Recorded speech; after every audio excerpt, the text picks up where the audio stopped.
नमस्कार। आज हम रॉबिन शर्मा की किताब the wealth money can't buy पर थोड़ी गहराई से बात करेंगे। हाँ, ये किताब सच्ची दौलत पर एक बिल्कुल ही अलग नजरिया देती है। हमारे पास इसके कुछ अंश हैं और कोशिश यही रहेगी कि दौलत की उस परिभाषा को समझें जो बैंक बैलेंस से कहीं आगे है। बिल्कुल। खासतौर पर आज हम पहले रूप पर ध्यान देंगे, ग्रोथ यानी विकास। सही।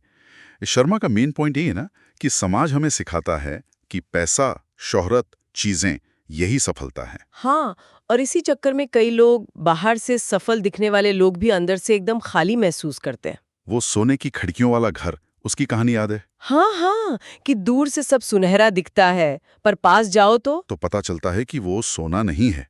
शर्मा कहते हैं कि बाहरी सफलता अगर अंदर खुशी नहीं है तो वो मूर्खों का सोना है। और ये उन्होंने सिर्फ कहा नहीं है, उन्होंने बड़े-बड़े अरबपतियों के साथ काम किया है। अच्छा। हाँ, और पाया कि कई लोग कैश रिच लेकिन लाइफ पुअर हैं, मतलब पैसे से अमीर पर जिंदगी में करीब। हम्म। तो पैसा जरूरी है, बिल्कुल है, पर वो दौलत के 8 रूपों में से बस एक है। बस एक। और असली कमी शायद बाकी 7 में महसूस होती है। तो चलिए पहले रूप पर आते हैं, ग्रोथ, विकास। शर्मा इसे रोजाना आत्म सुधार की आदत कहते हैं। सुनने में तो अच्छा लगता है। पर इसका मतलब सिर्फ क्या कहते हैं, किताबें पढ़ना या कोई नया कोर्स करना नहीं है। तो फिर क्या है? ये है अपनी अपनी असली क्षमता को जानना, अपने डर का सामना करना, अपनी जो सीमाएं हमने बना रखी हैं उन्हें तोड़ना। अच्छा। इसे वो पर्सनल मास्टरी कहते हैं, खुद पर महारत। और ये एक ऐसी दौलत है जिसे कोई आपसे छीन नहीं सकता। ये बात सही है। और इसका असर बाहर भी दिखता है। वो outer change follows inner change वाला नियम। एग्जैक्टली। वो कहानी है ना पिता और बेटे की, जिसमें दुनिया का नक्शा फटा हुआ था। हाँ हाँ, ग्लोब वाला। जब बेटे ने नक्शे के पीछे बने इंसान की तस्वीर जोड़ दी तो दुनिया अपने आप जुड़ गई। मतलब अंदर बदलाव लाओ तो बाहर सब ठीक हो जाता है। बिल्कुल। इसीलिए शर्मा कहते हैं, ऑनर योर ग्रेटनेस। अपनी महानता का सम्मान करो। इसका मतलब ये नहीं कि अपनी तारीफें करते रहो। नहीं नहीं, इसका मतलब है ये मानना कि खुद को बेहतर बनाने का जो रास्ता चुना है वो अपने आप में बड़ी बात है, वीरता है। जैसे वॉरेन बफे ने कहा था। हाँ, कि सबसे अच्छा निवेश खुद में किया गया निवेश है। वही बात। लेकिन इस रास्ते पर, मतलब ग्रोथ के रास्ते पर, रुकावटें भी होंगी। शर्मा ने जिक्र किया है, नाराजगी इकट्ठा करने वाले ना बने, रिजेंटमेंट कलेक्टर। ये क्या चीज है? ये बहुत दिलचस्प है। हम अक्सर छोटी छोटी बातों को, निराशाओं को मन में पकड़ के बैठ जाते हैं। हाँ, होता है ऐसा।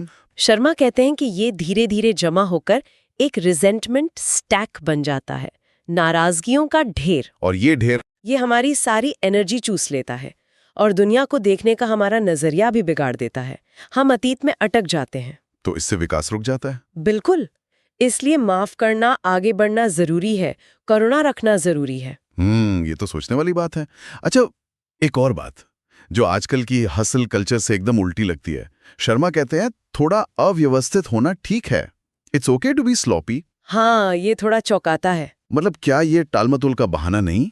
हमेशा परफेक्ट रहने की कोशिश तो अच्छी बात है ना? कोशिश अच्छी है, लेकिन लगातार परफेक्ट रहने का दबाव वो थका देता है। असल में वो हमें विकास से दूर भी कर सकता है। अच्छा, कैसे? क्योंकि हम मशीन नहीं हैं।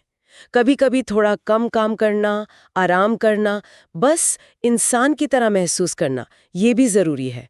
ये संतुलन बनाता है, लंबी रेस के लिए तैयार करता है। संतुलन, ये बात सही है। और जब हम अंदरूनी विकास की बात कर रहे हैं तो शर्मा एक और चीज पर ध्यान दिलाते हैं, हमारे ऊपर शुरुआती असर, पेनैम सिद्धांत। पेनैम, ये क्या है? पेनैम एक एक्रोनिम है जो उन चीजों के लिए है जो हमें आकार देती हैं। किताब में पी का जिक्र है जो है पेरेंट्स। अच्छा। यानी माता पिता। अच्छा, माता पिता का प्रभाव। हाँ, उनकी सोच, उनके डर, जैसे पैसे को लेकर डर या असुरक्षा, वो अनजाने में हमारी प्रोग्रामिंग बन जाते हैं। हम उनकी मान्यताओं को अपना लेते हैं। और ये हमारे विकास को रोक सकता है। बिल्कुल। अगर वो मान्यताएं हमें बांधती हैं तो वो रोक सकती हैं। उन्हें पहचानना और बदलना जरूरी है। तो मतलब अपने विकास के लिए अपनी इस पुरानी प्रोग्रामिंग को समझना और अगर जरूरत हो तो उसे बदलना भी पड़ेगा। हाँ, बिल्कुल। ये ग्रोथ का एक बहुत अहम हिस्सा है।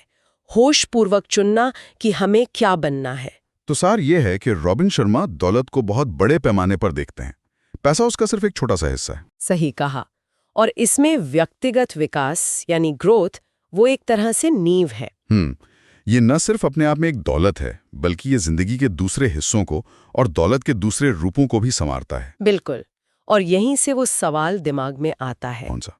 कि अगर हमारे माता पिता से मिली प्रोग्रामिंग PANM का वो P हमारे विकास को इतना प्रभावित करती है, तो आज ही उस पुरानी प्रोग्रामिंग को जो शायद हमें पीछे खींच रही हो, उसे होशपूर्वक बदलने के लिए वो एक पहला कदम क्या हो सकता है?